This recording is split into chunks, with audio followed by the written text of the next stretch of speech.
author, 31 books, 122 research articles published in reputed journals.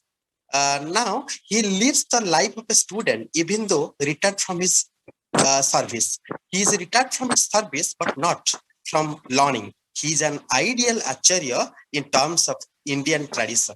Thank you, sir.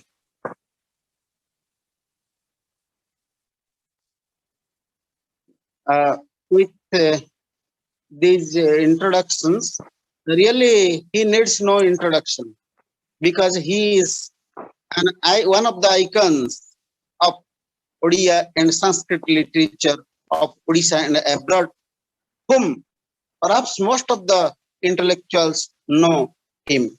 And his topic is Sarira Madhyam Khaludharma Sadhanam.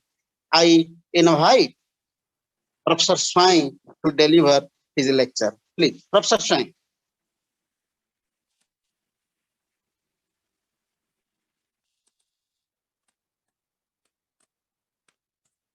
Hello? Sir, you are audible, sir.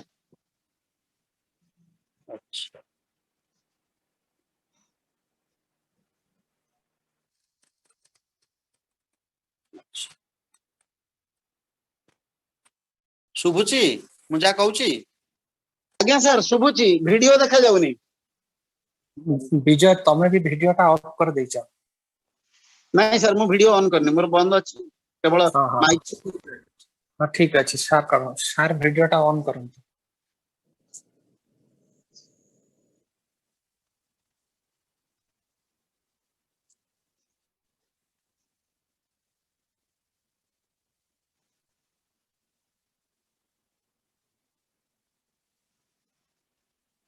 Sir देखा गला कोनते sir sir नमस्कार एबे मु जहा कहूची शुभुची sir शुभुची देखा जाउचंदी सब ठीक अछि नमस्कार सर मते किछि देखा जाउ नै अच्छा सर अपन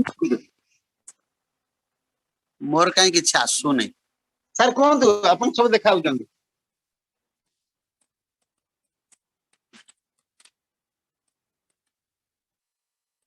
अंतर्जातीय योग दिवस परिप्रेक्षी रे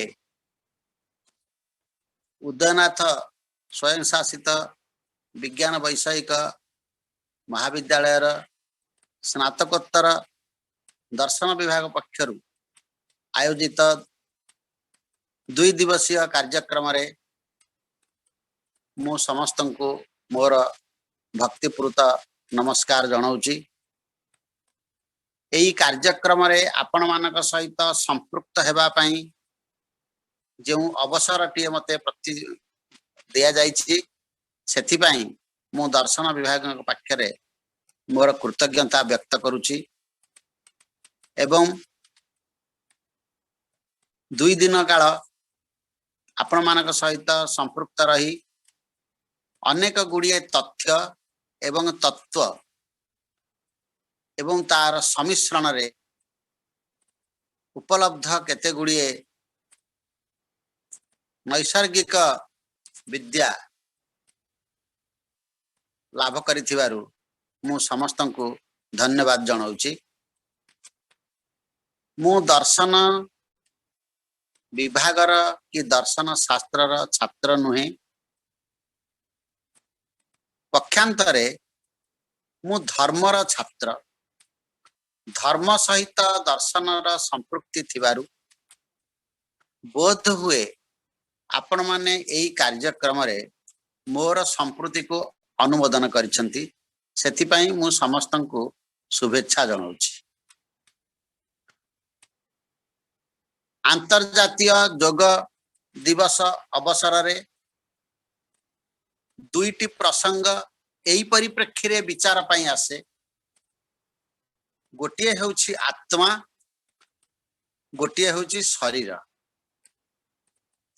पतंजलिंकर योग दर्शन एवं हठ योग प्रदीपिका प्रभृति योगर विभिन्न संप्रदायर विषय वस्तु जेतिकी अंशरे आत्मा सहित संश्लिष्ट सेतिकी अंशरे शरीर सहित संश्लिष्ट तेणु जोग को आमे केवल आत्मा सहित संश्लिष्ट करी रखी पारिबा नाही, जोग को मध्य आमे शरीर सहित संपृक्ति देई पारिबा। अंतर्जातीय जोग दिवसर विशेष आभिमुख्य जोगर आत्मा सहित कम सर सर सर टिके डिस्टर्ब सर आपण हिंदी रे कोन बाहर लोक अछन त टिके हिंदी रे कोनंदी हिंदी एस मिसई की सर ठीक है हिंदी इंग्लिश संस्कृत बाहर लोक अच्छा इंग्रेजी हिंदी ओडिया मिसई की कहू हां सर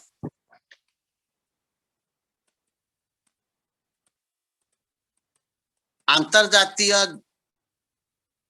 योग के परिप्रेक्ष्य में योग का आत्मा के साथ जो संबंध है उस संबंध पतंजलि का योग शास्त्र को आधार करके है, लेकिन शरीर के साथ योग का जो संबंध है वो धर्म के साथ संबंधित है। इसीलिए आत्मा के साथ योग का जो संबंध उसका विचार्य विषय दर्शन का है और योग का शरीर के साथ जो संबंध वो धर्म का है। अंतर्जातीय योग धर्म के साथ संबंधित है, लेकिन आत्मा के साथ योग का जो संबंध वो कम है, क्योंकि आत्मा के साथ योग का जो संबंध वो संबंध मुख्य के साथ संबंधित है और योग का शरीर के साथ जो संबंध है उस संबंध सुस्थ जीवन के लिए है।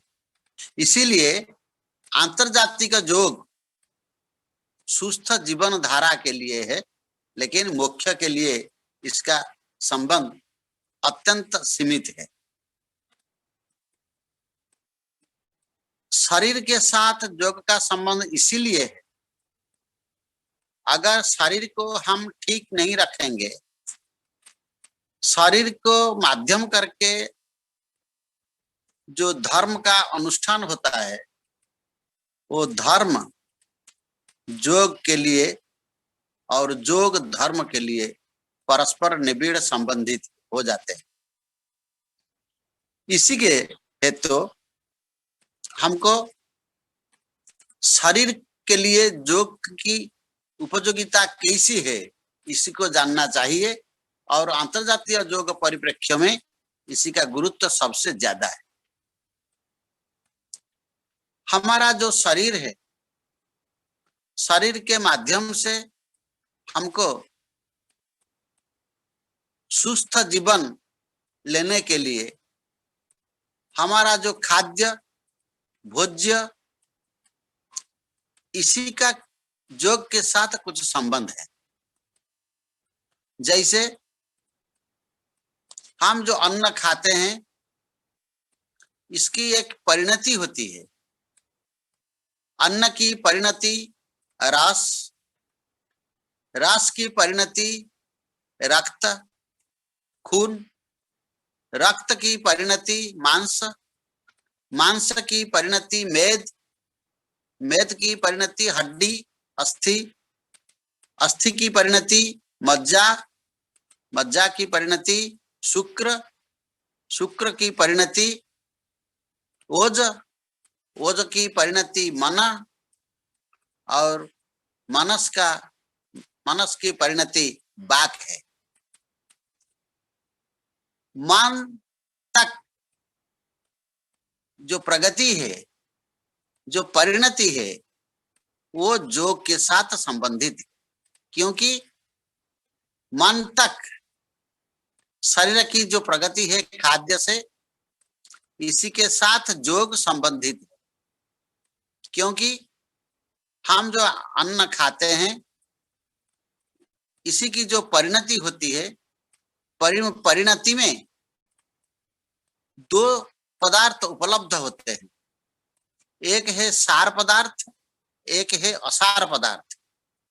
जो सार पदार्थ उपलब्ध होते हैं वो धीरे धीरे शुक्र तक, मन तक, ओज तक और बाक तक जाती है। और जो असार पदार्थ है, असार पदार्थ योग के विरोधी है। इसीलिए शरीर से इसी को बाध दिया जाता है, शरीर से निकाल दिया जाता है, शरीर से बहिष्करण कर दिया जाता है। इसीलिए अन्न का जो मल है, इस मल है विष्ठा, रस का जो मल है यह है कफ, रक्त का जो मल है यह है पित्त, मांस का जो मल है यह है नख, मेद का जो मल है यह है स्वेद, अस्थि का जो मल है यह है केश लोम, मज्जा का जो मल है वो नेत्रमल, कर्णमल, नासामल, इसी को दूषिका कहते हैं। और शुक्र शुद्ध होता है। जब तक शुक्र शुद्ध शुक्र नहीं आता है तब तक योग की परिणति अच्छी नहीं होती है। शुद्ध शुक्र लाने के लिए हमको अन्न से मज्जा तक शुद्ध रखना करना पड़ेगा और उसका जो मल उसका निष्कासन करके हमारे शरीर को शुद्ध रखेंगे, शरीर को समर्थ रखेंगे। और जब तक शरीर को हम समर्थ नहीं रखेंगे तब तक योग के माध्यम से शुक्र से हम ओज, मन और वाक नहीं ले सकते। ओज से आंतरिक आभ्यंतरीण शक्ति की वृद्धि होती है, मन से इच्छा शक्ति और मन से वाक शक्ति, ओज से क्रिया शक्ति, क्रिया शक्ति ओज से, इच्छा शक्ति मन से और प्रकाश शक्ति वाक से, वाक शक्ति, मन शक्ति, ओजस शक्ति। इसी इच्छा शक्ति, क्रिया शक्ति, विचार शक्ति, ये तीन शक्ति के माध्यम से मनुष्य का विचार, मनुष्य की जो विचारधारा अच्छी कर्म करने के लिए प्रवृत्ति देती है। इसीलिए योग ये तीन को सम्मिलित करके मनुष्य का शरीर को शुद्ध रखता है, मनुष्य का शरीर को समर्थ करता है एवं मनुष्य का शरीर को सुसंगत करता है, इंटीग्रेटेड करता है। प्रोफेसर गयाचरण दास जी ने डिविनिटी के साथ योग का जो संपर्क बताया है, इसी का शरीर के साथ जो संपर्क है वो मन तक जाता है। क्योंकि हृदय के अभ्यंतर दो पदार्थ रहते हैं, एक है मन, एक है आत्मा। शरीराधिकरणम हृदयाधिकरणम आत्मा, आत्माधिकरणम ज्ञान। ज्ञान और आत्मा, ज्ञान आत्मा में रहता है और आत्मा हृदय में भी रहता है। हृदय में भी आत्मा रहता है, उधर में भी मन रहता है। मन और आत्मा ये दोनों हृदय के अंतर अभ्यंतर में रहते हैं। और मन का जब तक शुद्धि नहीं होगी तब तक शरीर की शुद्धि नहीं होती। शरीर शुद्धि के माध्यम से मन की शुद्धि होती है और ध्यान, धारणा, जप इसी के माध्यम से आत्मा की शुद्धि होती है। इसीलिए भारतीय धर्मशास्त्र में योग को लेकर 48 संस्कार बताया गया है। जो 48 संस्कार बताया गया है ये आत्मा को शुद्ध करने के लिए इनमें से 8 गिनती होती है और जो 40 है वो मन को शुद्ध करने के लिए, शरीर को शुद्ध करने के लिए। शरीर और मन को शुद्ध करने के लिए 40 संस्कार और आत्मा को शुद्ध करने के लिए 8 संस्कार, इन सभी को मिला करके 48 संस्कार योग के साथ संबंधित है। ये जो 48 संस्कार आता है, 8 आत्म संस्कार के माध्यम से आत्मा के साथ आत्मा को मनो अनुकूल बनाने के लिए एक सामर्थ्य उत्पन्न होता है, और मन को शुद्ध करने के लिए, शुद्ध करने से आत्मा के साथ मन का जो संयोग होता है, इस संयोग के लिए योग का उपयोग होता है। आत्मा का मन के साथ संयोग, जो ज्ञानवादी है वो आत्मा का एक सामर्थ्य को मानते हैं, और जो योगवादी है वो मन का एक सामर्थ्य को मानते हैं, और जो कर्मवादी है वो शरीर का सामर्थ्य को मानते हैं।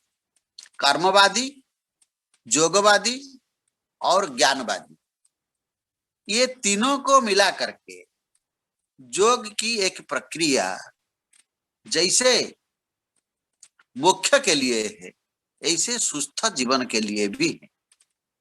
इसीलिए मन को शुद्ध, जब तक शुद्ध हम नहीं करेंगे तब तक मन और आत्मा एक अधिकरण में रहने से भी दोनों के भीतर, दोनों के बीच कोई संबंध नहीं आता है। मन और आत्मा के बीच जब तक कोई संबंध नहीं होता तब तक योग की परिणति अच्छी नहीं होती है। योग की जो प्रगति, इसकी कोई परिणति नहीं होती है। इसीलिए मन का अगर आत्मा के साथ संयोग होगा तो आत्मा को शुद्ध करना पड़ेगा, मन को भी शुद्ध करना पड़ेगा।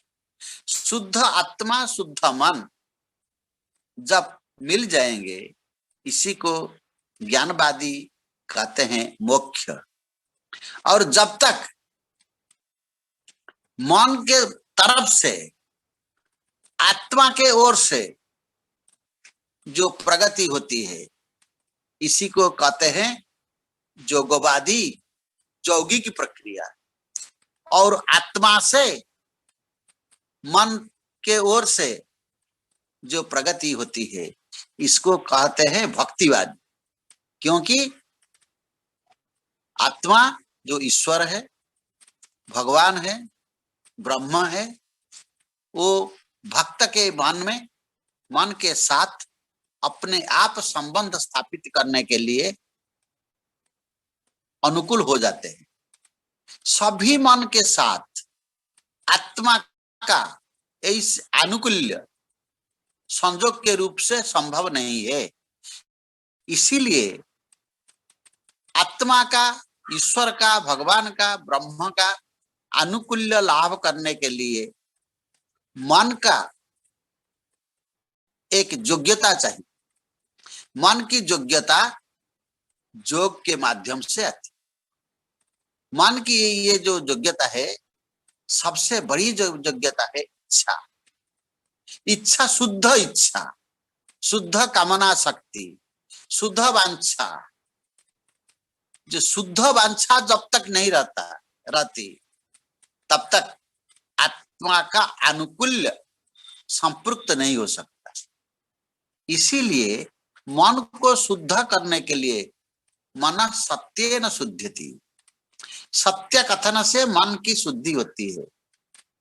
इसीलिए 3 तत्व हमको योग के माध्यम से सफल करना पड़ता है। एक है रूत, एक है सत्य, एक है तप। जो रूत है शुद्ध चिंतन, जो सत्य है वो शुद्ध कथन, और जो तप है वो शुद्ध आचरण। जो शुद्ध आचरण, इसी को धर्म कहते हैं। जो शुद्ध कथन, इसको सत्य कहते हैं। और जो शुद्ध चिंतन, इसी को हम रुत कहते हैं, जो रुत को हम यूनिवर्सल ऑर्डर, सामग्रिक श्रृंखला मानते हैं। ये सामग्रिक श्रृंखला को तब तक सत्य के माध्यम से लाने के लिए योग की एक प्रक्रिया शरीर के अभ्यंतर काम करती है। इसीलिए इसी को कहते हैं ऋतम सत्यम तपः। ऋग्वेद में इस यौगिक प्रक्रिया को सार्थक करने के लिए एक सूक्त है। इस सूक्त को कहते हैं अघमर्षण सूक्त। ऋतम च सत्यम चाभिद्यात् तपसो अध्यजायत ततो रात्र्यजायत ततः समुद्रादर्णवो दधि संवत्सरो जायत अहोरात्राणि विदधत् विश्वस्य मिषतो वसि सूर्य चंद्रमसो धाता तथा पूर्वम अकल्पयत् दिवं च पृथिवीं ऋतं च तथा सह।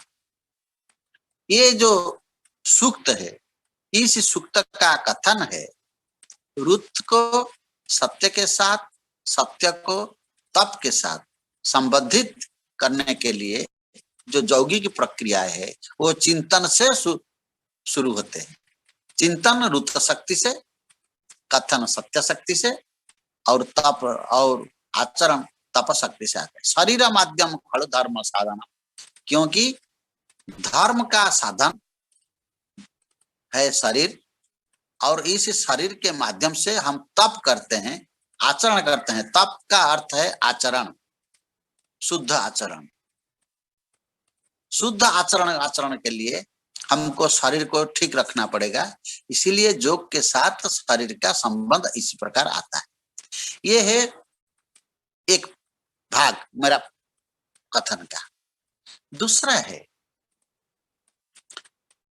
यौगिक प्रक्रिया में एक अनुकूल्य चाहिए, काल का अनुकूल्य चाहिए। यौगिक प्रक्रिया में काल का अनुकूल्य ऐसे है, सूर्योदय से फिर सूर्योदय तक हम इसी को कहते हैं अहोरात्र। इस अहोरात्र को हम शरीर के साथ संबंधित करके अन्न से वाक तत्व तक हम लेंगे। इसलिए एक यौगिक प्रक्रिया है। इस यौगिक प्रक्रिया को हमको मानना पड़ेगा। शरीर का सबसे बड़ा यौगिक प्रक्रिया है, स्वाभाविक प्रक्रिया है, इसी को कहते हैं क्षुधा। क्षुधा प्रत्येक जीव का एक यौगिक प्रक्रिया से संबंधित एक अवस्था है। क्षुधा एक अवस्था है, और इस क्षुधा अवस्था में एक अभाव दृष्टिगोचर होता है।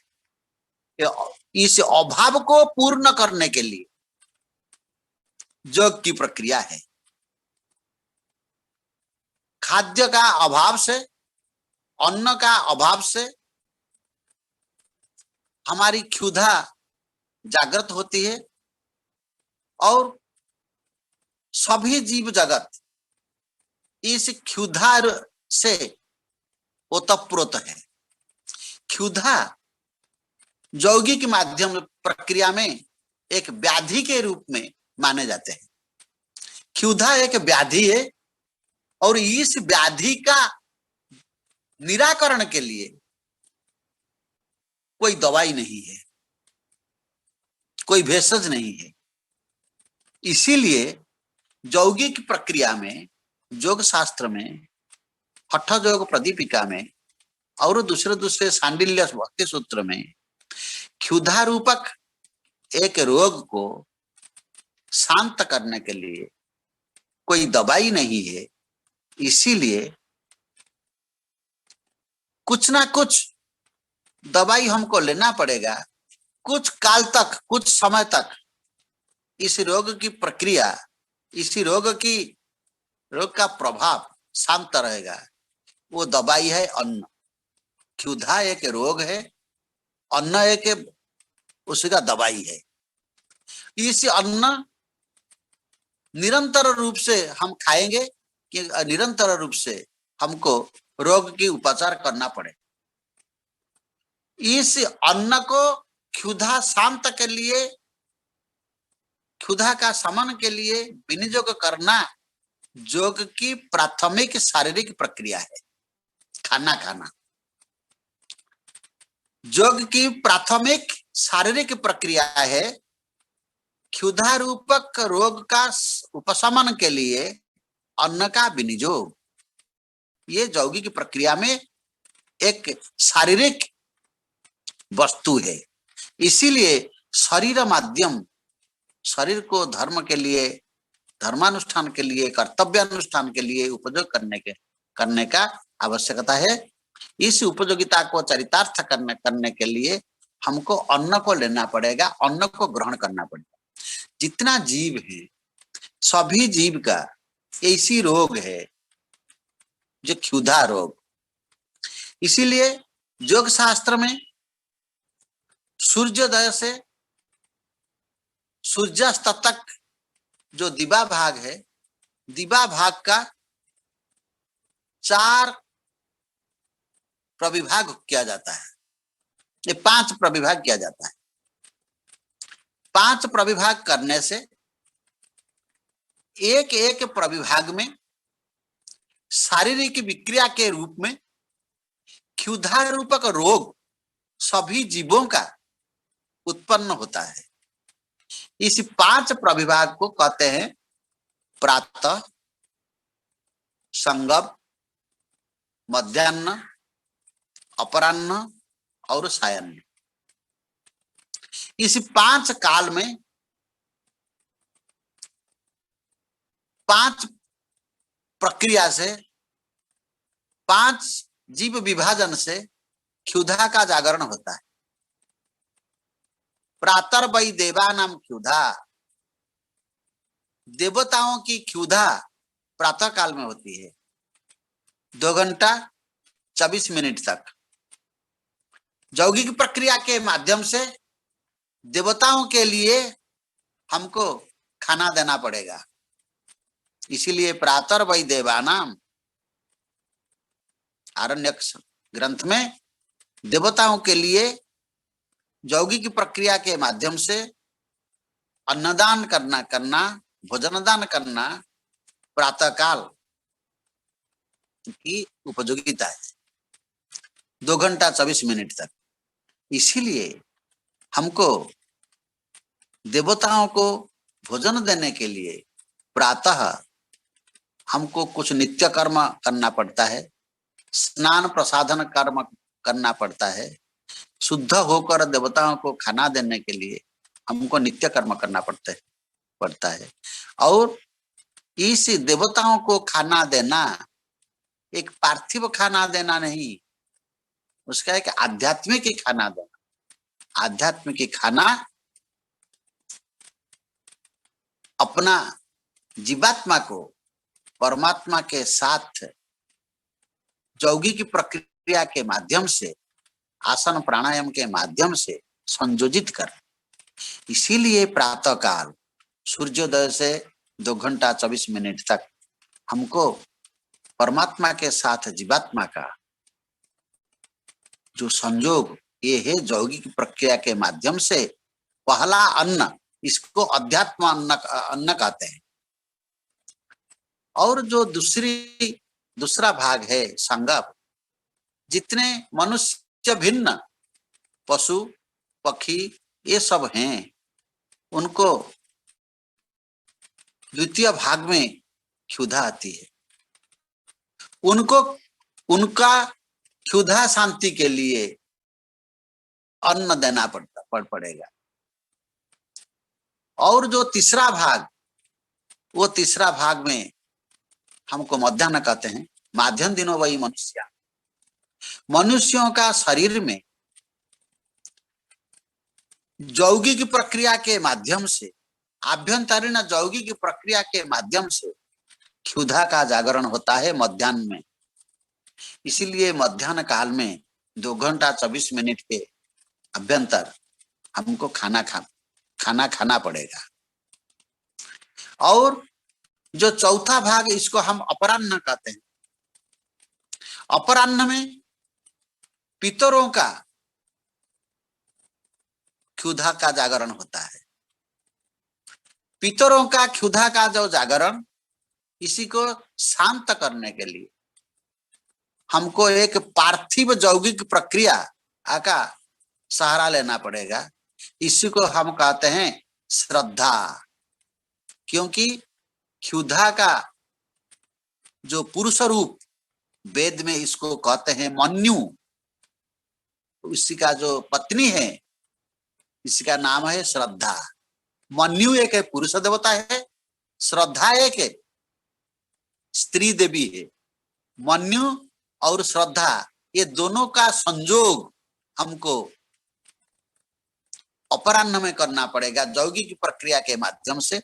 श्रद्धा रूपिणी देवी मन्यु रूपक जो क्षुधा वो पितरों का होता है। मन्यु रूपक क्षुधा पितरों का जो क्षुधा, इसी का नाम है मन्यु।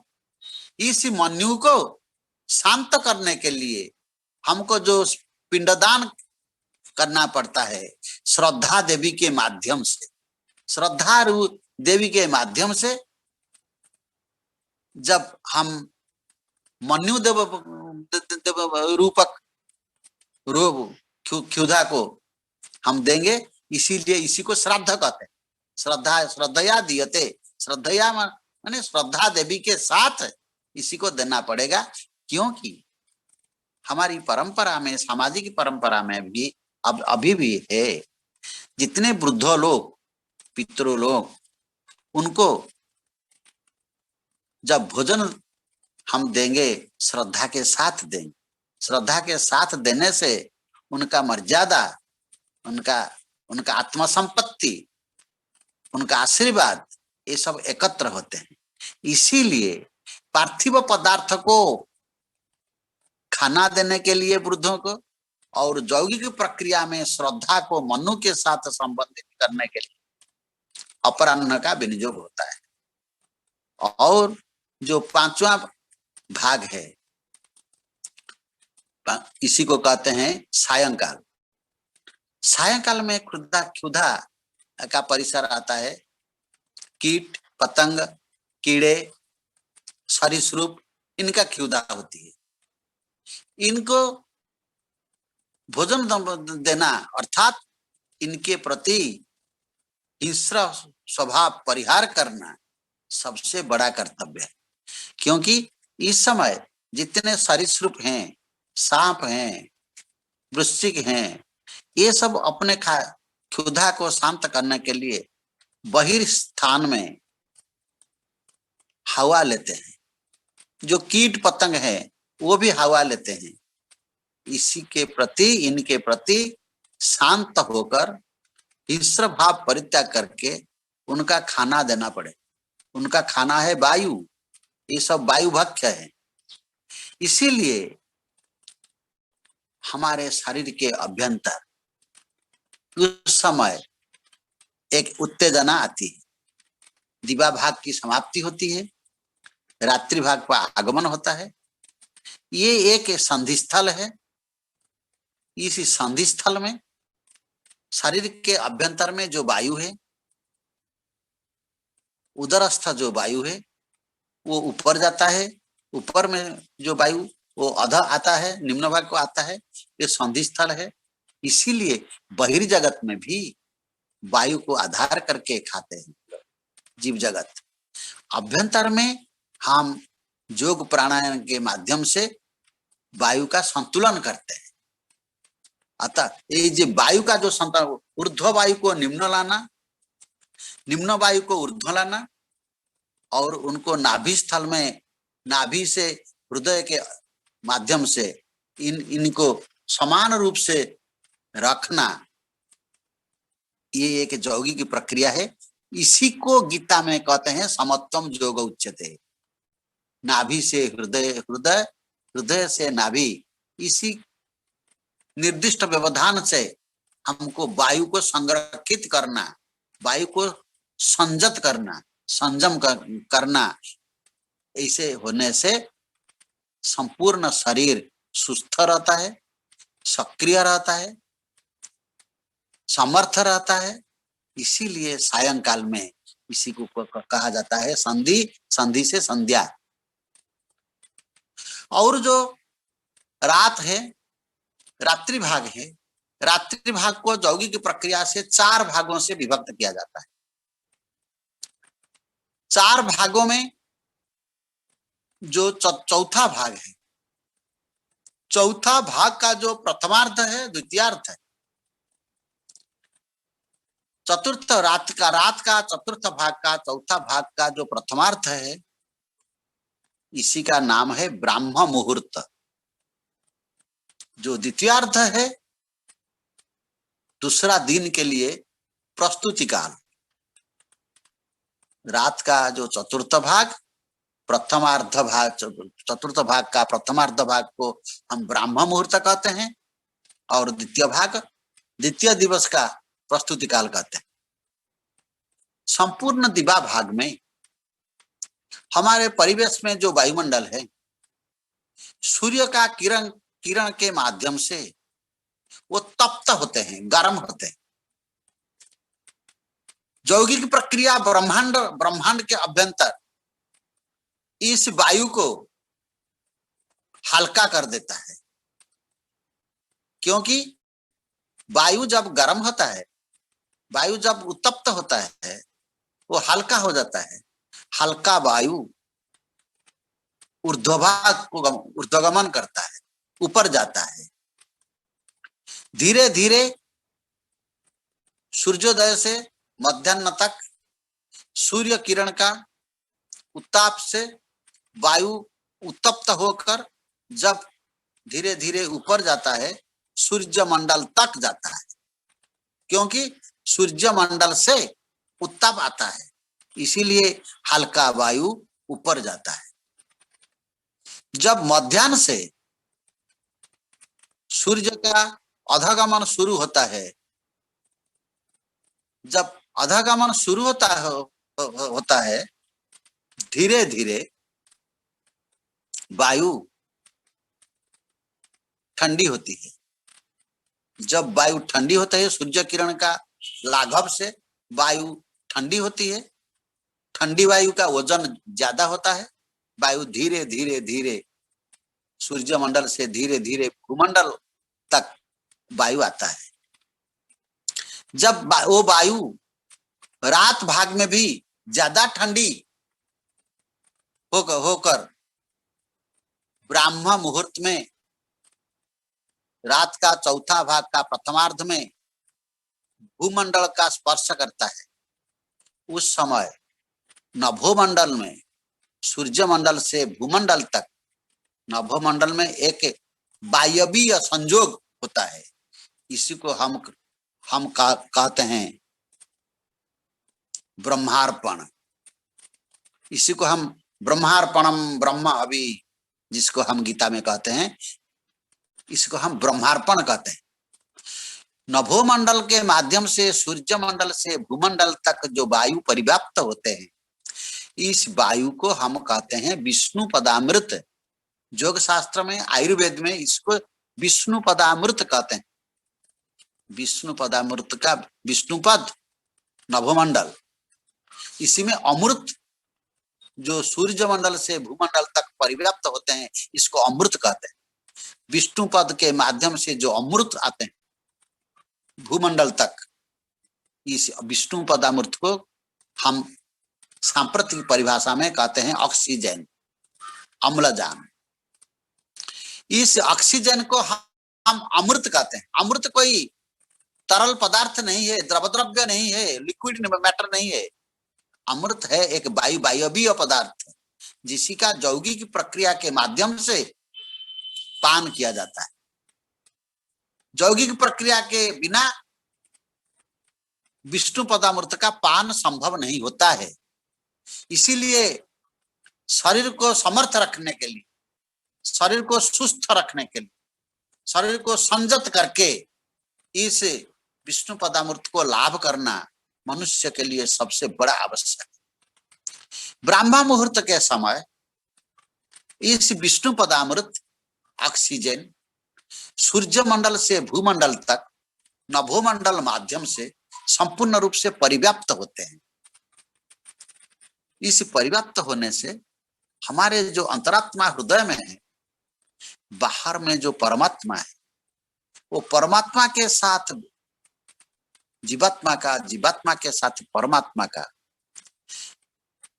विष्णु पदामृत के माध्यम से संयोग होता है। इसी संयोग विष्णु पदामृत के माध्यम से होता है। इसीलिए कहते हैं पुराण में देवताओं अमृत पान करते हैं, क्योंकि देवताओं जागृत रहते हैं, सदैव जागृत रहते हैं ब्राह्म मुहूर्त के समय। ब्राह्म मुहूर्त के समय जागृत रहने से देवताओं का जो खाद्य है वो है अमृत। हमारा जो जीवात्मा है उसका भी खाद्य है अमृत। इस अमृत को हम कहते हैं ऑक्सीजन। उस समय क्या होता है, हमारा नासारंध्र के माध्यम से हम जितने विष्णु पदामृत लेते हैं, हमारा शरीर को, शरीर के अभ्यंतर रहने वाला जो हृदय ग्रंथि, जो हृदय को चलाने के लिए, हार्ट को चलाने के लिए नासापुट से हमको विष्णु पदामृत संग्रह करना पड़ता है। क्योंकि ब्राह्म मुहूर्त के समय जो विष्णु पदामृत मिलता है, स्वच्छ ऑक्सीजन मिलता है, प्योर ऑक्सीजन मिलता है। इसी को हम नासारंध्र के माध्यम से लेकर हृदय को संचालित करते हैं 24 घंटा तक। और हमारे शरीर के अभ्यंतर 72,000 नाड़ियां हैं, 72,000 72,000 नाड़ियां हैं। इस नाड़ियों को संचालित करने के लिए, समर्थ रखने के लिए, सक्रिय रखने के लिए हमको भी इस विष्णु पदामृत को लेना पड़ेगा। लेकिन नासारंध्र के माध्यम से जितना विष्णु पदामृत हम लेते हैं वो हृदय के लिए, नाड़ियों के लिए नहीं। तो नाड़ियों को सक्रिय रखेंगे कैसे? 72,000 नाड़ियों को सक्रिय रखने के लिए हमारा शरीर में जितने लोमकूप हैं, लोमकूप के माध्यम से हम इसी को लेंगे, ग्रहण करेंगे। इसी को अमृतपान कहते हैं। लोमकूप के माध्यम से एक सुस्थ मनुष्य के शरीर में जोगी याज्ञवल्क्य के मतानुसार 30 कोटि 50 लाख लोमकूप हाराहारी है। एवरेज 30 कोट्यर्ध कोटि च लोमानि जानि मानुषे। 30 कोटि 50 लाख लोमकूप हमारा शरीर में है। कोई दृश्य है, कोई अदृश्य में भी है। हमारा करतल में लोमकूप है लेकिन दृश्यमान नहीं है। हमारा कपाल में लोमकूप है लेकिन दृश्यमान नहीं है। लेकिन जे जहां जहां दृश्यमान है यहाँ लोम है, इसीलिए कूप है। 30 कोटि 50 लाख परिमित, हाराहारी परिमित जो लोमकूप हैं, ये लोमकूप के माध्यम से हम विष्णु पदामृत का संग्रह करते हैं। 72,000 नाड़ियों को संचालित रखकर शरीर को समर्थ रखने के लिए। इसीलिए हमको लघुवास जितेंद्रिया जो मनुसंहिता में कहते हैं, छोटा सा वस्त्र परिधान करके संपूर्ण शरीर को मुक्त रख के इसी को संग्रह करना पड़ेगा। ये यौगिक प्रक्रिया है। जो इसी प्रक्रिया से हमको विष्णु पदामृत संग्रह करने से योग एक कौशल होता है, योग एक टेक्निक होता है। क्योंकि इस टेक्निक को छोड़ करके हमको 72 नाड़ियों को संचालित रखने के लिए कोई उपाय नहीं है। इसीलिए वास्तविक प्रक्रिया में गीता में कहते हैं योग कर्मसु कौशलम। जितना काम है योग एक कौशल है।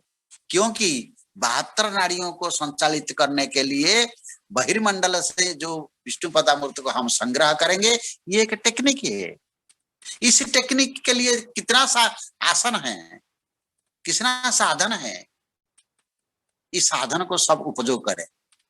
और हमारे पास और एक देवता है, जैसे परमात्मा है, विश्व ब्रह्मांड को परिव्याप्त है, ऐसे हमारे शरीर के अभ्यंतर हृदय में जीवात्मा है। और हम एक दूसरा देवता को भी लेते हैं। एक एक इष्ट देवता को पूजा करने के लिए हम एक इष्ट देवता को विग्रह में रखते हैं। इसको विग्रहात्मा कहते हैं। विग्रहात्मा जो है, जीवात्मा जो है और जो परमात्मा है, ये तीनों का मिलन काल ब्रह्म मुहूर्त है।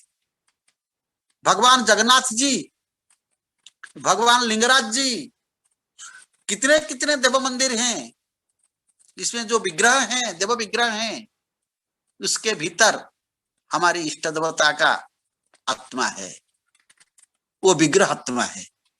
वो भी विग्रह आत्मा ब्रह्म मुहूर्त में परमात्मा के साथ, जीवात्मा के साथ संबंधित होते हैं। इसीलिए उनके लिए भी यौगिक प्रक्रिया में ब्रह्म मुहूर्त में विष्णु पदामूर्त का प्रत्यर्पण करना पड़ेगा। इसीलिए देवताओं का जो विग्रह है, उनका उत्थान काल है ये मंगल आरती काल। ब्रह्म मुहूर्त में मंगल आरती काल है, ब्रह्म मुहूर्त। इसी में अंतर हमारा जीवात्मा से परमात्मा तक, परमात्मा से विग्रहात्मा तक एक त्रिखंड मूर्ति कहते हैं। इसको त्रिखंड मूर्ति कहते हैं। इसी को कहते हैं त्रिकाल जोग। त्रिकाल एक एक काल का जोग। ब्रह्म मुहूर्त में एक विग्रह काल, एक परम काल, एक जीव काल, ये काल के रूप में एकत्र होते हैं। इसको हम यौगिक की प्रक्रिया में कहते हैं त्रिकाल जाग जोग। ये जो त्रिकाल जोग को हम एकत्र करते हैं ब्रह्म मुहूर्त में। इसीलिए ब्रह्म मुहूर्त को उपयोग करने के लिए शरीर माध्यम खलु धर्म साधन, शरीर को धर्म का माध्यम रूप से उपयोग करने के लिए, शरीर को समर्थ रखने के लिए इसका एक लघु प्रयोग हम करते हैं मॉर्निंग वॉक, प्रातः भ्रमण। प्रातः भ्रमण एक के सहस्रांश काल हम विनियोग करते हैं, लेकिन कितने काल हमको उस समय योग प्रक्रिया के माध्यम से, प्राणायाम के माध्यम से प्राण का आयाम संग्रह करना पड़ेगा, प्राणवायु को संगठित करना पड़ेगा, संयत करना पड़ेगा। इसीलिए अंतरराष्ट्रीय योग दिवस का ये सबसे एक धर्म निरपेक्ष प्रक्रिया है। ये धर्म निरपेक्ष प्रक्रिया में सभी मनुष्य के लिए, कोई भारत का नहीं, पाकिस्तान का नहीं, अमेरिका का नहीं, रशिया का नहीं, श्रीलंका का नहीं, किसी का नहीं, सभी मनुष्य के लिए ये सब जो ब्रह्म मुहूर्त है, सभी देश के ब्रह्म मुहूर्त समान काल का नहीं है। सभी देश का रात्रि का परिमाण, प्रारंभ समय, समाप्ति समय समान नहीं है, लेकिन जितना परिमाणात्मक काल रात्रि का है, इसका चार भाग से विभक्त करके चौथा भाग का जो प्रथमार्ध भाग, उस भाग को ब्रह्म मुहूर्त के रूप में प्रत्येक राष्ट्र में प्राणायाम के माध्यम से, योग के माध्यम से विष्णु पदामूर्त को संग्रह करना अंतरराष्ट्रीय योग दिवस का एक वार्ता है। भारतवर्ष का उद्यम से ये जो वार्ता का संयोजन हुआ, अंतरराष्ट्रीय योग दिवस के अवसर पर इस वार्ता को सभी के लिए हमको संचालित करना पड़ेगा, संप्रेषित करना पड़ेगा। इसीलिए ये जो चौथा भाग है, ये चौथा भाग का जो प्रथमार्ध ब्रह्म मुहूर्त, ये ब्रह्म मुहूर्त का एक लिस्ट, तालिका हमको प्रस्तुत करके एक साल का पंचांग को देखकर हमको रखना पड़ेगा। ये एक जरूरी रूटीन है। इस रूटीन किसी किसी परिवार में है जो यौगिक जीवन निर्वाह करते हैं, वो ब्रह्म मुहूर्त को इस तरह उपयोग करते हैं। दिवा भाग में मध्याह्न, रात्रि भाग में ब्राह्म मुहूर्त। ये दोनों सबसे योग के लिए उपयोगी है और ब्राह्म मुहूर्त सबसे बड़ा, क्योंकि उस समय हमको अमृत मिलता है। उस समय हमको इसीलिए विग्रहात्मा, जीवात्मा, परमात्मा, ये तीनों का मिलन उस समय होता है। इसीलिए इन तीनों के भीतर एक आकर्षण होता है। इस आकर्षण को योग शास्त्र में एक परिभाषा दिया जाता है, इसका नाम है आचूषण। आचूषण, ट्रांजैक्शन। आचूषण को कहते हैं ट्रांजैक्शन अंग्रेजी में। ये तीनों के भीतर एक ट्रांजैक्शन होता है। ये तीनों के भीतर अगर जो ट्रांजैक्शन होता है तो शरीर सुस्थ रहता है, मन सुस्थ रहता है, आत्मा शुद्ध रहता है, शांत रहता है। इस समय अगर हम निद्रा जाएंगे, लेकिन इस ट्रांजैक्शन को सफल करने के लिए नहीं देंगे तो कभी कभी हृदयाघात हो जाता है, हार्ट अटैक भी हो जाता है। आज डॉक्टर कहते हैं, चिकित्सक कहते हैं उस समय सोना उचित नहीं है, उस समय जागरित रहना उचित है, क्योंकि सोने से हार्ट अटैक संभव है। इसीलिए 3:45 से 5 तक के 4:45 तक सोना उचित नहीं है। इसीलिए अगर हम नहीं सोएंगे तो योग करेंगे। अगर योग हम नहीं कर सकते हैं तो मॉर्निंग वॉक में जाएंगे। ये है अंतरराष्ट्रीय योग दिवस का सभी मानव के लिए, मानव जाति के लिए, ह्यूमैनिटी के लिए एक सबसे बड़ा संदेश है। इसीलिए ये एक प्रक्रिया हमारा है। और जिस समय हम कुछ खाना खाते हैं, खाना खाने के समय भी खाना को आत्मसात करने के लिए, शरीर के भीतर आत्मसात करने के लिए हमको एक यौगिक प्रक्रिया को स्वीकार करना पड़ेगा, मानना पड़ेगा, अभ्यास करना पड़ेगा। क्योंकि योग के साथ एक सबसे बड़ा प्रक्रिया संयोग है, इसका है अभ्यास। योग एक है, अभ्यास अलग है। लेकिन योगाभ्यास, योग आज करेंगे कल नहीं करेंगे, 3 दिन के बाद करेंगे, ये योग का कोई फल नहीं। योग का फल है अभ्यास से। अभ्यास पूर्वक हमको योग करना पड़ेगा। इसीलिए काल का, समय का उचित विनियोग करना पड़ेगा। जिस समय को हम लेंगे तो उस समय, और उस समय के साथ जो योग और अभ्यास के साथ हमको जप करना पड़ेगा। और जप से हृदय के जो स्पंदन है, वो स्पंदन, जप से हृदय का स्पंदन नियमित होता है और योग इस स्पंदनों को संयत कराता है, नियत करता है, रेगुलेट करता है।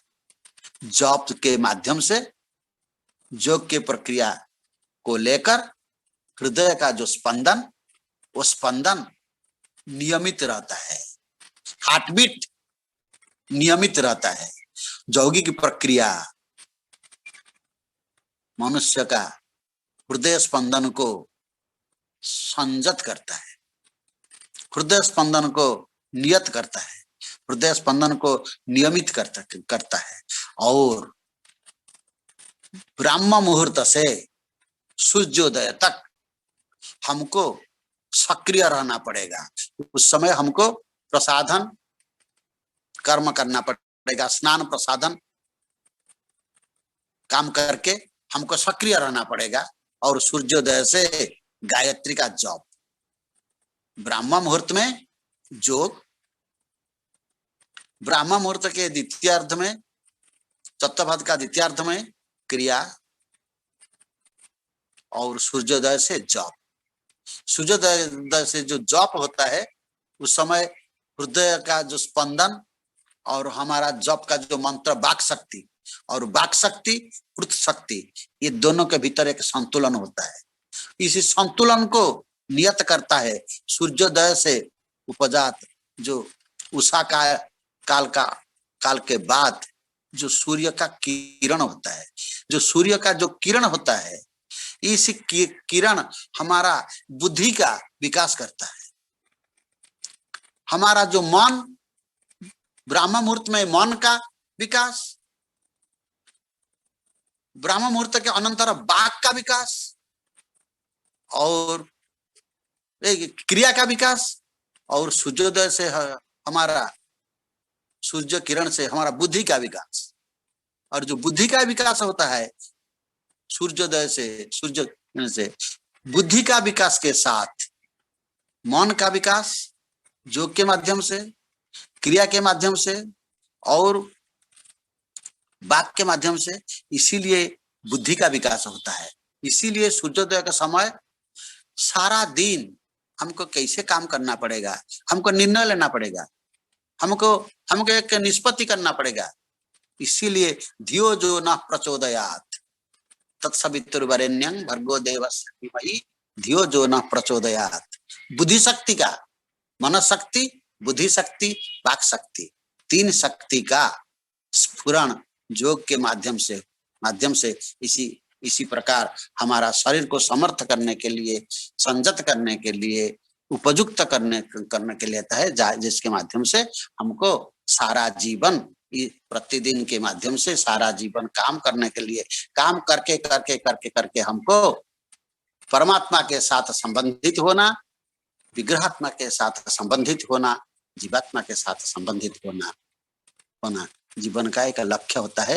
ये है अंतर्राष्ट्रीय योग दिवस का एक प्रायोगिक प्रक्रिया, जिस प्रायोगिक प्रक्रिया के लिए हमारे पास संप्रदाय निरपेक्ष विचार, संदेश सारा संसार के लिए हमको देना पड़ता है।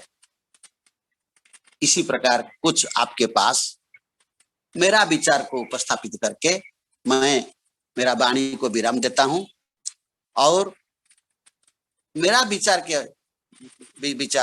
जो प्रायोगिक दिग के साथ रहा, इसी को शास्त्र के साथ, अभ्यास के साथ, चर्चा के साथ, योग विचार्य नहीं है, योग चर्चा है, चर्चा वे ऑफ लाइफ। इसीलिए जीवन के साथ इस सभी को मां मनुस्मर युद्ध च, भगवान को स्मरण करके योग को संबंधित करना, यह है राष्ट्रीय अंतर्राष्ट्रीय योग दिवस का परम लक्ष्य। धन्यवाद, नमस्कार।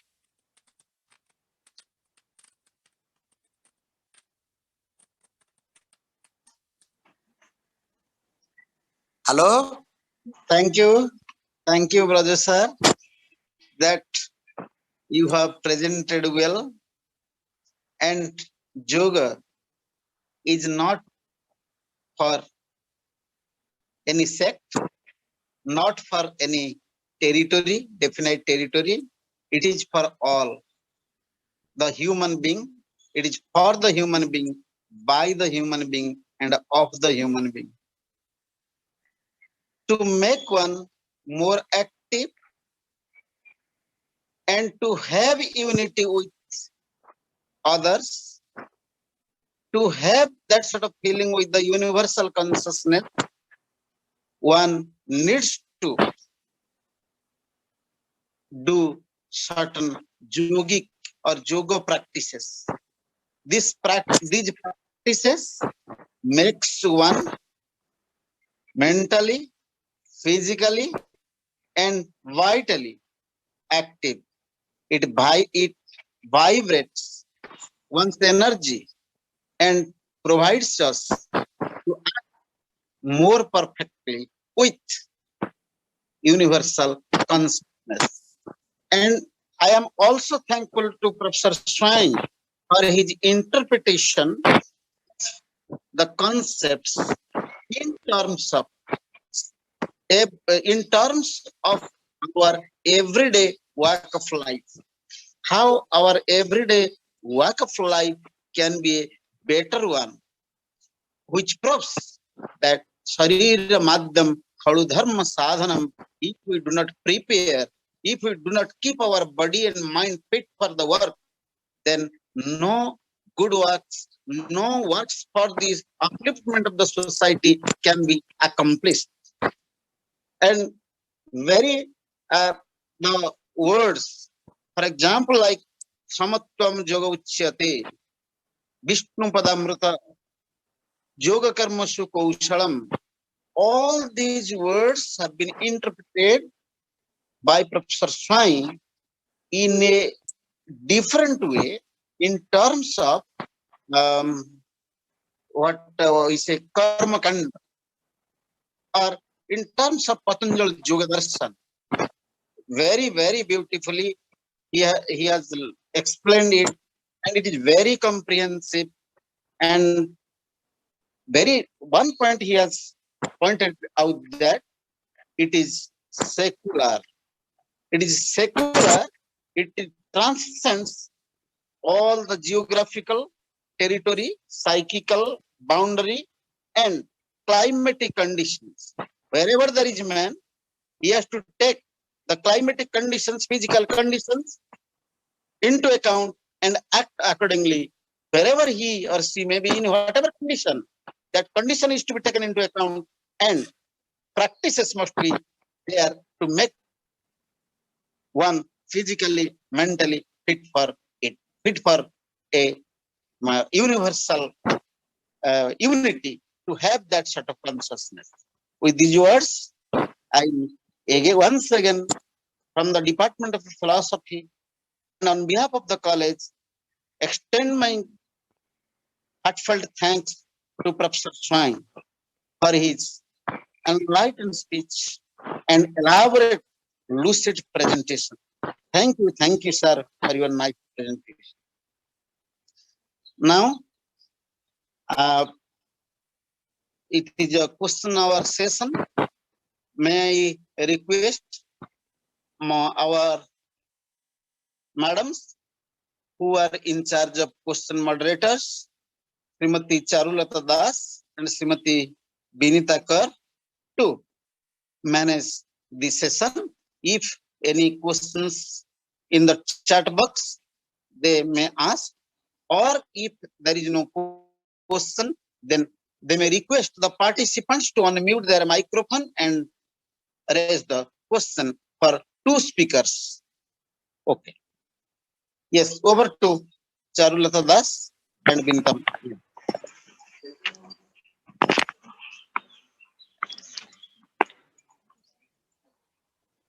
Thank you so much, sir, for giving such type of opportunity. Good evening, all of you. Welcome to interaction session. Respected sir and madam, my colleagues and my dear students. Sir, we have some questions from the side of participants. There is one question from Kartik Kumar. He asks, or he wants to know, what are the most important yoga scriptures that I study? And this question is over to Brajesh, sir. Kindly, please, sir, tell.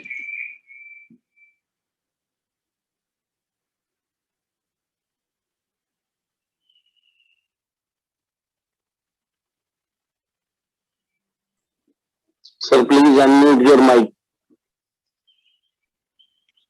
Sir, Hello? Hello? Sir, audible. sir, audible. At the outset, I want to explain something regarding the yogic text of yogic science. The best text is Patanjali's Yoga Sutra. Patanjali's Yoga Sutra has many commentaries. The best commentary is known as the commentary of Vyasa. That is called Vyasa Bhasya.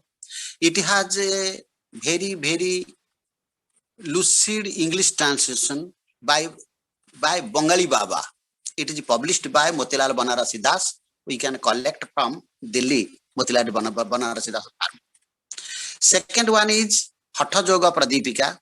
Hatha Yoga Pradipika is a good text. It has also English translation and a Sanskrit commentary and a Hindi translation also.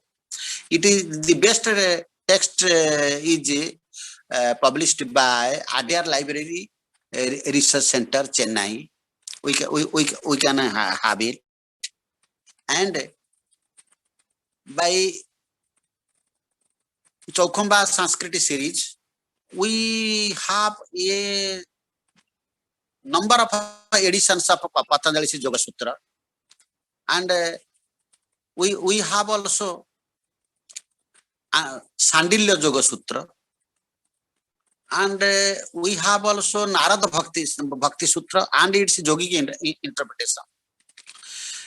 Other than this, we have some yogic text which belong to our state.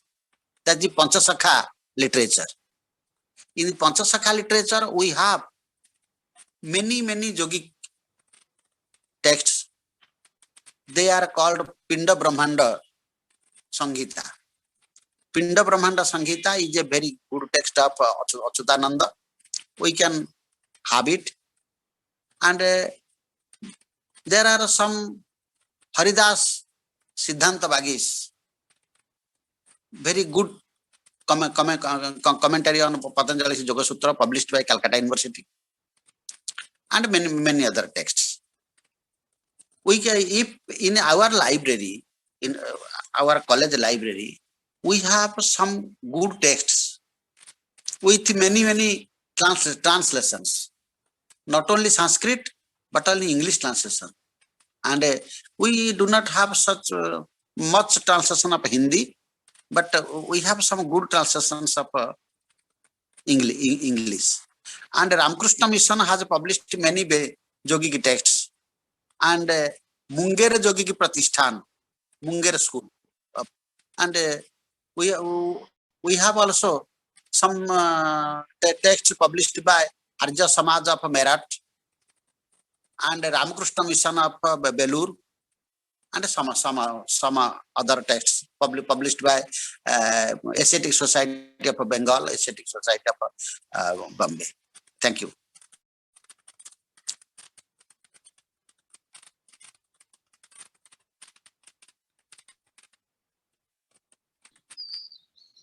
Thank you, sir. Thank you, sir, for your presentation. Sir, I have got another question. Sir, any participants ask this question?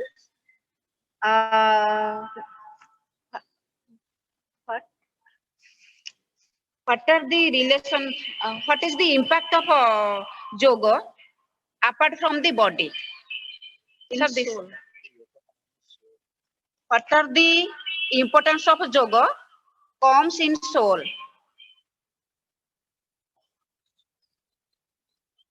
Sir.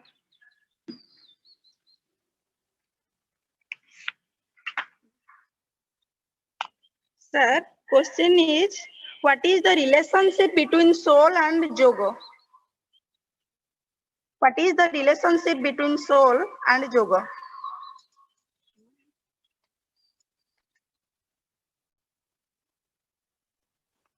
Brother, sir,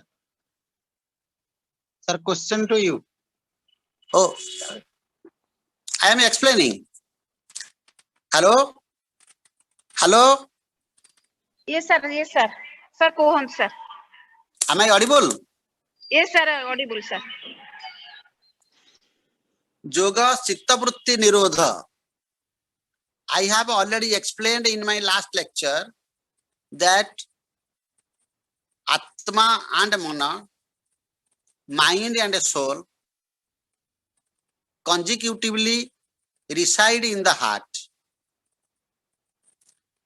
If we want to connect our mind with the soul, we have to take recourse to the very help of yoga. Unless we take the help of yoga, we cannot connect our mind with the soul. Our life's main purpose is to connect mind with the soul. But yogic method is the best method and only method by which we can make mind connected with the soul. How it will be connected? there are so many processes.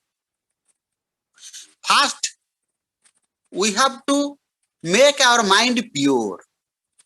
How to make our mind pure? Abhyasa vairagya bhyam. One is the practice, second is renunciation. Practice and renunciation makes our mind free and pure. And there are 8 kinds of sanskaras, which we have explained in my lecture. 8 kinds of, these are called Atma Guna. Atma Guna means sanskara, endowment. There are 8 kinds of sanskara. Through these sanskaras, Atma becomes, soul becomes pure. Through Abhyasa and Vairagya, mind becomes pure. When these two become pure, they are intermingled. They are connected with each other. They are, when they are connected with each other, the very fact Chitta Vritti is obstructed. Chitta Vritti is always outside oriented. Outside oriented Chitta Vritti is obstructed by Abhyasa and Vairagya. Then mind is associated with the soul. When mind is associated with the soul, when mind is connected with the soul, mind is merged in the soul. That is why yoga is the basic tool for uniting soul and mind. This is the basic factor for which yoga is connected for soul and mind. Thank you. Thank you so much, sir. Sir, we have no any more questions in chat box. Now, I request to anybody else who have any queries, then unmute your microphone and may ask. May I ask Hello. one question? Yes. Hello. Yes, sir. May I? Okay. Sachi? Yes. Yes. So, sir, namaskar. Sir, hello. Actually, it's not a question. I could not hear sir properly because of net problems, net connections. I just want a clarification. Sir, the kind of yogic practice you are saying, it is through the body, kshuddha and all those things. So practice through the physical body. So is it same as Hatha Yoga? What we call Hatha Yoga, it is the practice through body. That is one thing. And so whether this kind of practices are there in Patanjali Yoga Sutra, the physical kind of practice you are saying, whether it is there in Patanjali Yoga Sutra itself. So just I want to know this.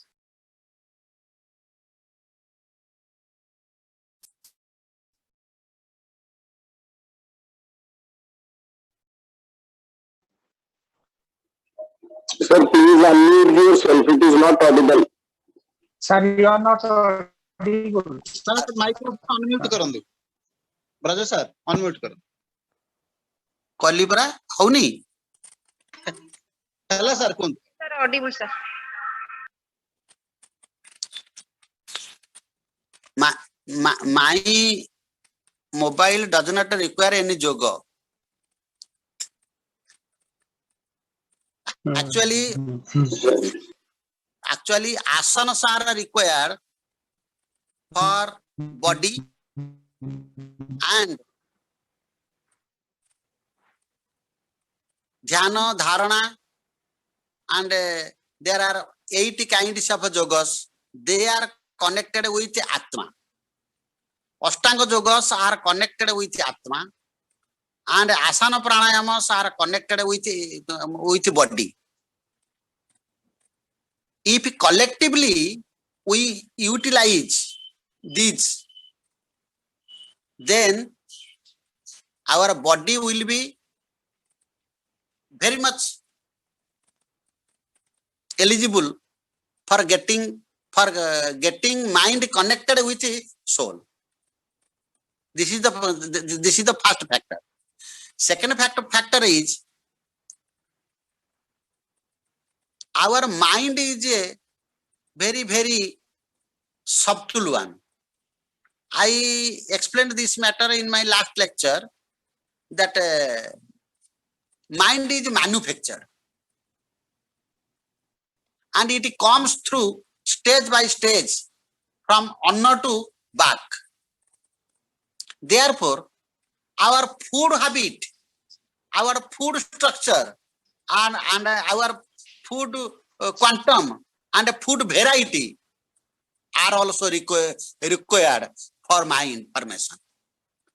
So, jatha annam tatha manah.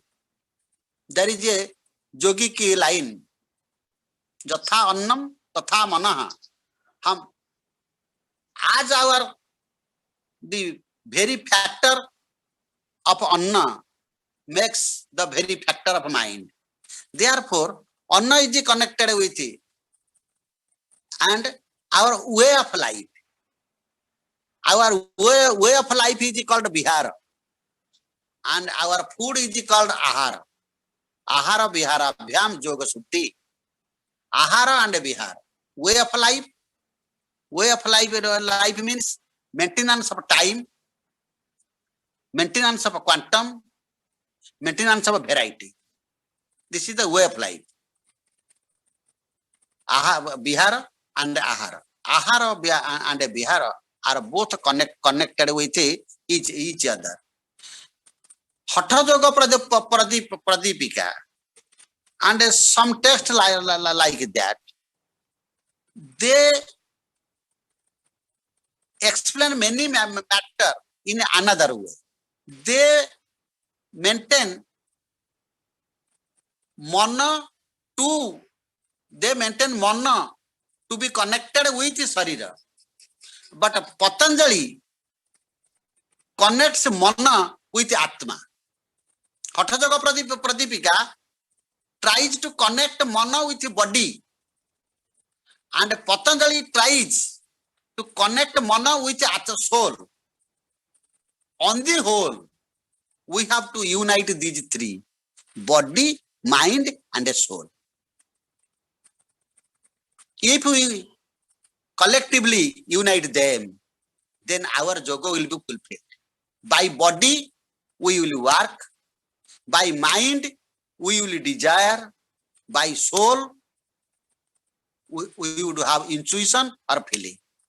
Feeling, willing, acting. These are three factors for a way of life, and yoga maintains it. Thank you. Okay, sir. Sir, just 1 minute. Sir, this Hatha Yoga is then an offshoot of Patanjali Yoga Sutra. Can we say that? Yes. Okay. But Patanjali himself doesn't use this word, Hatha Yoga.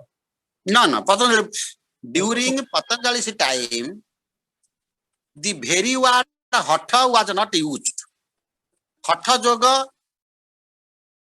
is a negative side, negative way of action for yoga. But Patanjali has a direct action. Hatha means negative. And Patanjali is yoga is chitta vritti nirodha. Nirodha is the factor. But Hatha Yoga has no nirodha. This is the difference. Okay. Sorry, Yes. Thank you, sir. जैसा sir ने बहुत ही अच्छे ढंग से सब बताया, लेकिन एक प्रश्न ये है कि आपने बताया कि जो प्राणायाम है वो करने का मुहूर्त के हिसाब से है कि ब्रह्म मुहूर्त में अगर किया जाए तो लाभ ज्यादा है।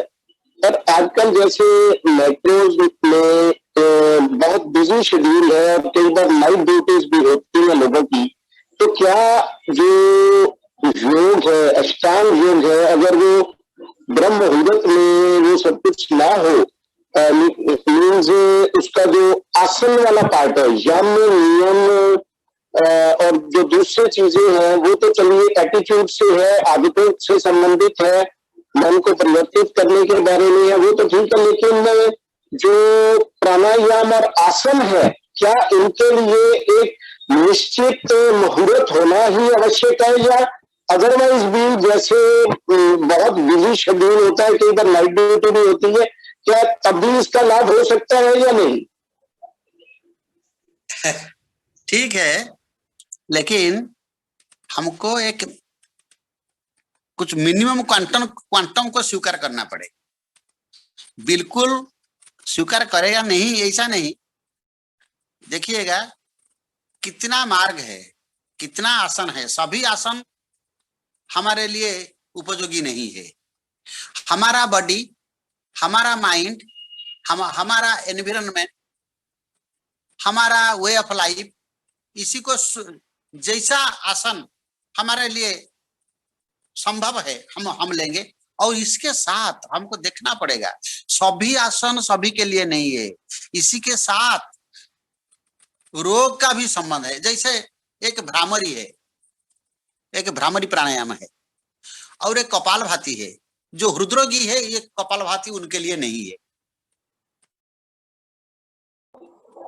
ऐसे ऐसे कितना रोग है, जिस रोग के साथ हमारा शरीर अवसन्न है, इस रोग के अनुसार कितना आसन अनुग्रहित है और कितना आसन विरोधी है। इसी को देख करके कोई एक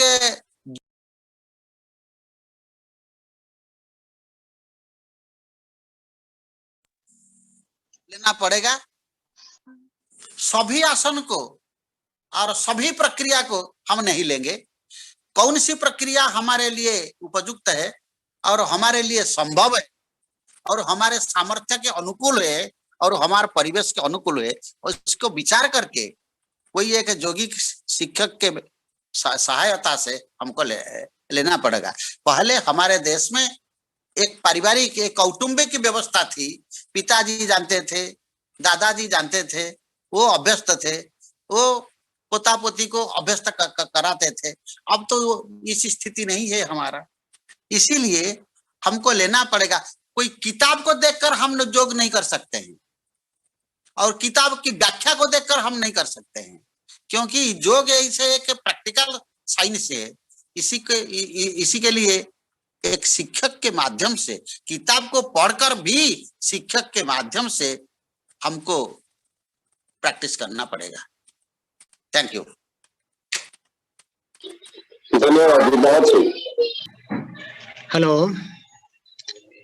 Hello, may I ask one question? Yes, sir. Hello. Yes, sir. Yes, sir. Welcome. My question to Professor Gayadhar Das. But before that, I extend my congratulations and gratitude to Professor Rajakeshwar Swami for his nice deliberation. And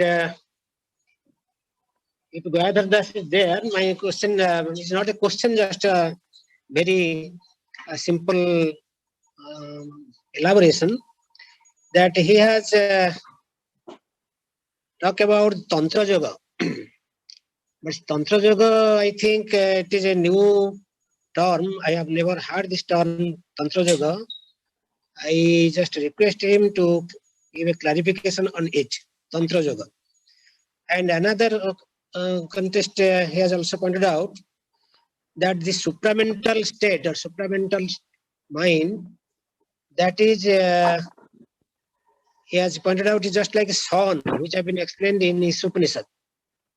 And how that is being compared with the sun, let this let me just give clarification to it. This is my query.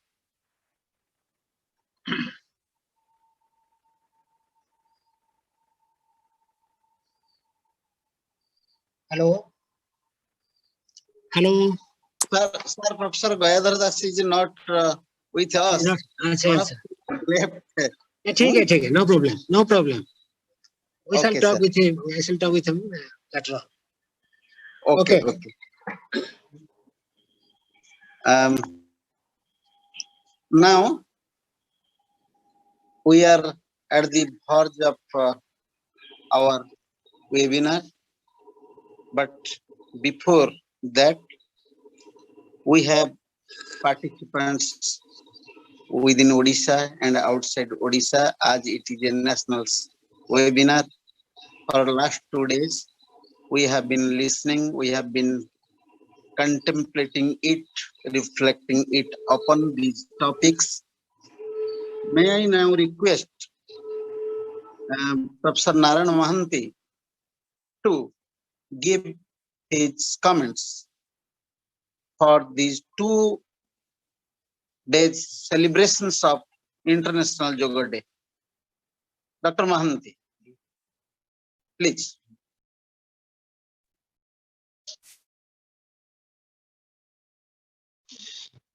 Thank you, Vijay, and thank you all. I don't have anything to say. Dr. Sachindra Rao is there, and Dr. V.K. Das is also there. I think they will elaborately make comments. I'm happy that Dr.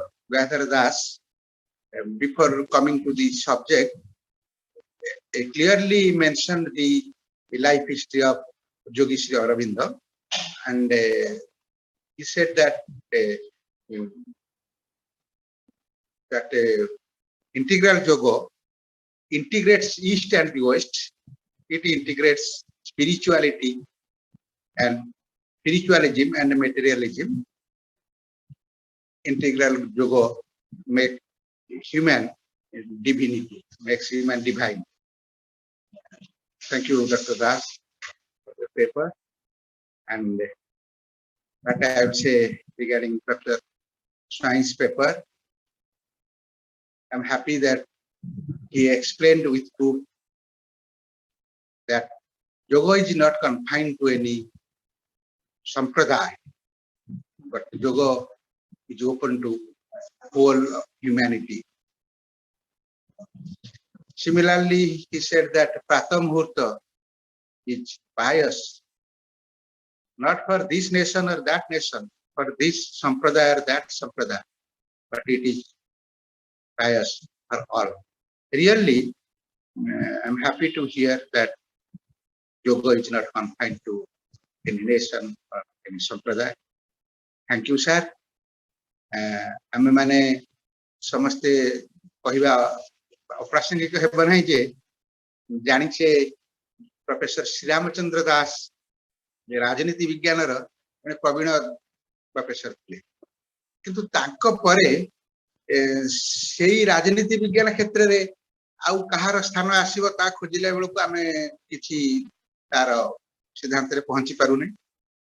ସେମିତି ଆମେ ସମସ୍ତେ ଜାଣିଛେ ଯେ professor Prahlad ପ୍ରଧାନ ସଂସ୍କୃତରେ ଜଣେ ଅତ୍ୟନ୍ତ ବିଦ୍ୱାନ ଥିଲେ, କିନ୍ତୁ ତାଙ୍କ ପରେ ତାଙ୍କ ସ୍ଥାନ କିଏ ଆସିବ ଏ ଖୋଜିଲା ବେଳକୁ ଆମେ ତାର ଉତ୍ତର ପାଇବୁ। ଏବଂ ନିର୍ଦ୍ୱନ୍ଦ୍ୱରେ ନିର୍ବିଘ୍ନରେ ମୁଁ ବିଦ୍ୱାନ ମଣ୍ଡଳୀଙ୍କ ଠାରୁ ଶୁଣିଛି ଯେ ସେ ସ୍ଥାନ ପ୍ରଫେସର ବ୍ରଜକିଶୋର ସ୍ୱାଇଁ ନେଇଛନ୍ତି। ସାର୍, ଆପଣଙ୍କୁ ପାଇ ନିଶ୍ଚୟ Udayanath college of autonomous college of science and technology ଧନ୍ୟ ହେଇଛି। ଏବଂ ଆଉ ଅଧିକା କଣ କହିବି, ଆପଣଙ୍କ ବିଷୟ ଉପରେ ମୁଁ କଣ ଅବଜରଭେସନ ଦେବି। I have nothing more to say. I thank my dear student Vijay for arranging this wonderful seminar for 2 days, and I hope Professor Rao and Professor Das will make their observations. Thank you all. Hello, Basant sir, sir Gayadhar sir आसिलेनी, आपन को प्रश्न उत्तर देबे की? Basant sir, Now, Gayadhar Das has joined.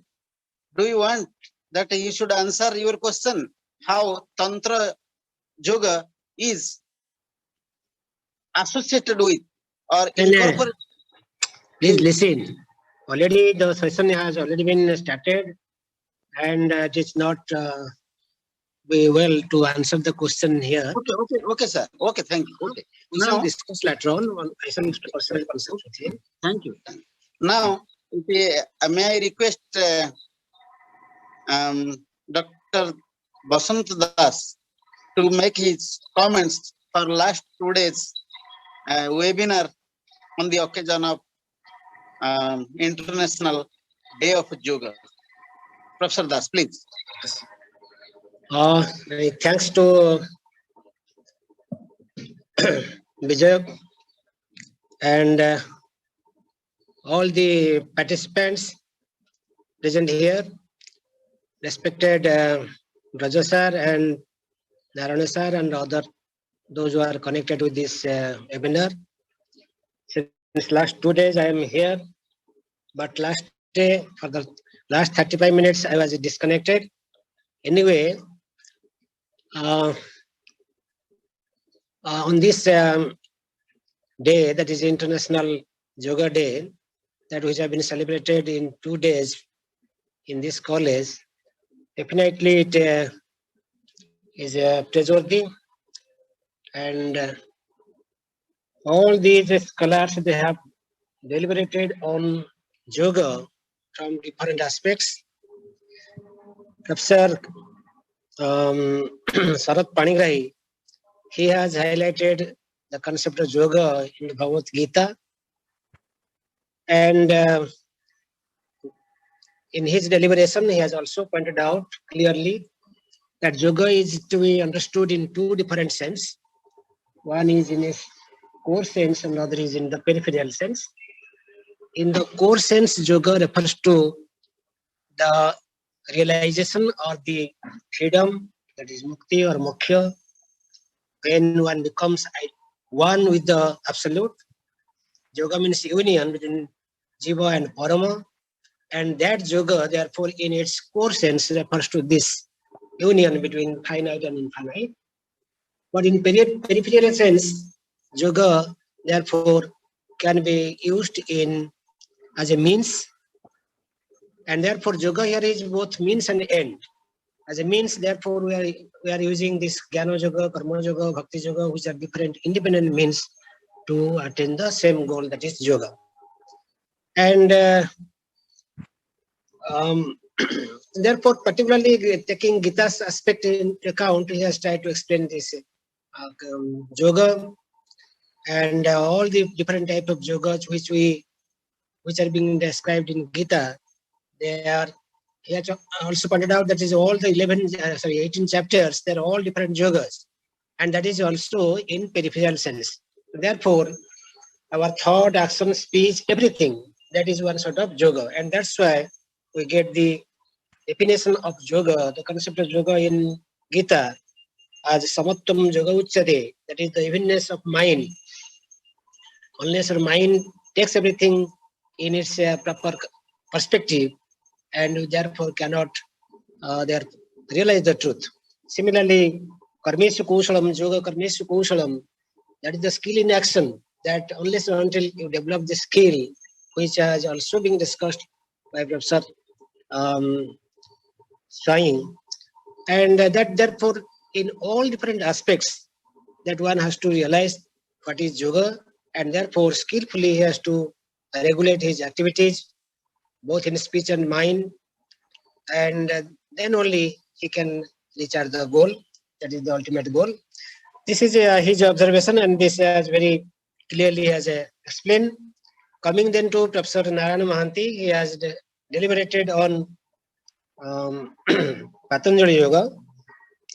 And Patanjali Yoga, there are 8 different steps which have to be followed, and by which one can therefore attain the goal. And before that, I have to make it clear that man must be understood in proper perspective. Man is not only having a body, not only having mind, but he is also having the spirit. Therefore, body, mind, and spirit, this is the very three aspects of man, and that's why all the three aspects must be taken proper care of.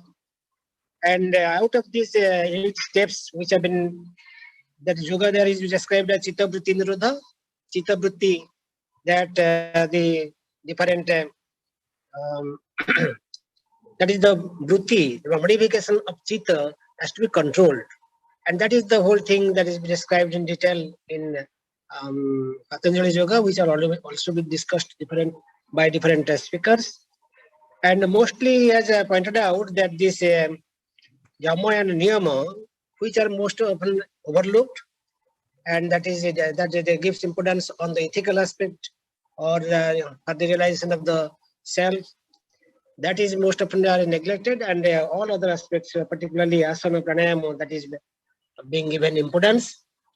And if we take into account, we can say Sarira Madhyam Kala Dharma Sadhanam, that Sarira is the most important thing, and unless there is a Sarira or a body, and all other aspects, they cannot have their existence. And therefore, Sarira has to be taken proper care of, for which this particularly asana pranayama, they are being given importance. And but whatever it may be, all the 8 steps are to be followed together for the attainment of the goal of yoga, that is the union with the absolute. That is his deliberation. I would agree with him. And then comes Vishwanath Ratha, Dr. Vishwanath Ratha.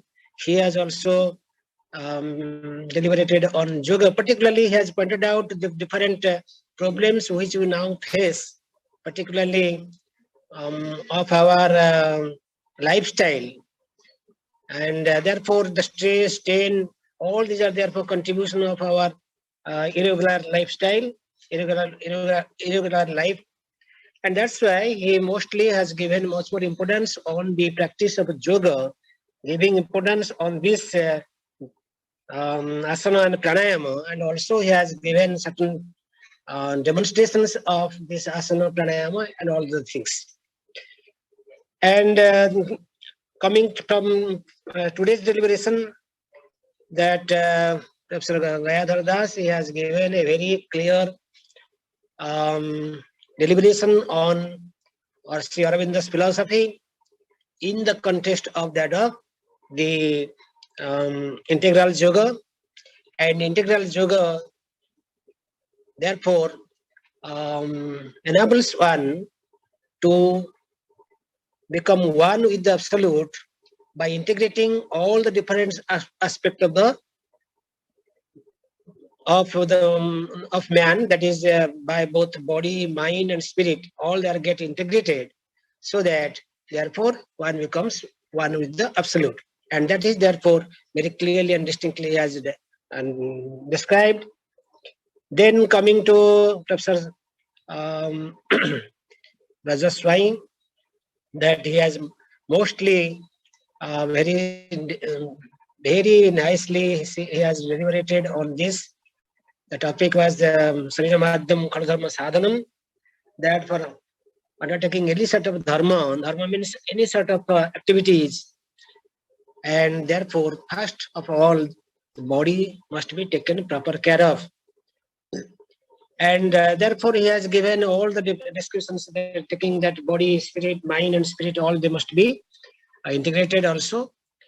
And that is the, I will not give any comment. I appreciate his deliberation. But coming as a whole, I can point out just that Patanjali Yoga, Hatha Yoga, Raja Yoga, Integral Yoga, so many type of yogas we are talking about. But here, yoga must be taken in an integrated sense, in a synthetic approach, which have been also being pointed out by Swami Vivekananda. And here, even the different yogas which have been prescribed in Gita, Karma, Jnana, Bhakti, Buddhi, they are all independent. There is no contradiction between one another, no doubt. But all these different methods, different processes, which therefore are prescribed, for the integral development of human being. So therefore, on this Yoga Day, on the commemoration of this Yoga Day, that we must not only give importance on the spiritual aspect, which is the most important, which is given much more importance in our country, particularly in India, that we must more give importance on the spiritual aspect of man. But here, the physical aspect is also equally important, and that's why these yoga, which have been prescribed and also being followed almost 200 and more than 200 countries, that because of to make one fit both in body and mind, and not only in body mind, we must to go to the spirit, and taking all three together, we can lead a very good life, happy life, or so to say a life, meaningful life. And that is the whole thing behind this International Yoga Day. And I, in this regard, thanks Vijay and all the colleagues of the department, including the principal also, for organizing such a program. And thank you all again, giving me the chance to speak a few words on this occasion. Thank you.